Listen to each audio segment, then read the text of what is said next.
নমস্কার, সবাই কেমন আছেন? কৃষ্ণা রান্নাঘরে সবাইকে স্বাগত। আজকের রেসিপি ফুলকপির লুচি। আমি এখানে লুচিগুলো ভাজা হয়ে গেছে। আর লুচিগুলো আপনাদের যদি ভালো লেগে থাকে একটা লাইক করবেন, কমেন্ট করবেন। আর ইউটিউব থেকে দেখলে আমার ইউটিউব চ্যানেলটিকে সাবস্ক্রাইব করে নেবেন। লুচিগুলো খুব নরমও হয়েছিল, শুধুও খাওয়া যায় লুচিটা, আবার ইচ্ছে করলে তরকারির সঙ্গেও খেতে পারেন। আমার পুরো ভিডিওটা দেখার জন্য অনুরোধ রইল। তাহলে চলুন, আমি এখানে একটা ফুলকপি কেটে নিলাম। ফুলকপিগুলোকে আমি একটু 5 মিনিটের মতো সেদ্ধ করে নিয়েছি।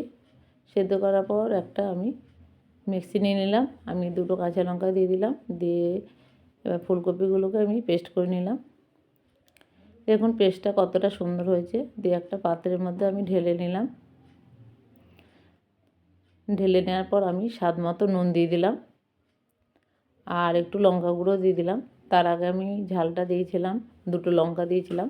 আপনারা যে যেমন ঝাল খাবেন সেভাবে দেবেন। একটু জিরে গুঁড়ো এবং একটু ধনে গুঁড়ো দিয়ে দিলাম আর ময়দা দিয়ে দিলাম। আমি এখানে 500 গ্রাম ময়দা নিয়েছি। এবার সাদা তেল, পরিমাণ মতো সাদা তেল দিয়ে দিলাম। 2 কোষা মতো তেল দিয়ে দিলাম। দিয়ে আমি ওই ফুলকপিটা দিয়ে পুরোটা মাখবো, আলাদা কোনো জল দিইনি। ওই পেস্টটা দিয়ে মাখলাম। মেখে আমি 10 থেকে 15 মিনিট রেখে দিয়েছি। রেখে দেওয়ার পর দেখুন লেচি কেটে নিলাম। আর বেলা হয়ে গেছে, রিমি আমাকে বেলে দিয়েছে। আর আমি গ্যাস অন করে তেল চাপিয়ে দিয়েছি। দেখুন লুচিগুলো কতটা সুন্দর ফুলেছে। প্রতিটা লুচি এরকম ফুলেছে, খেতেও ভীষণ ভালো হয়েছিল।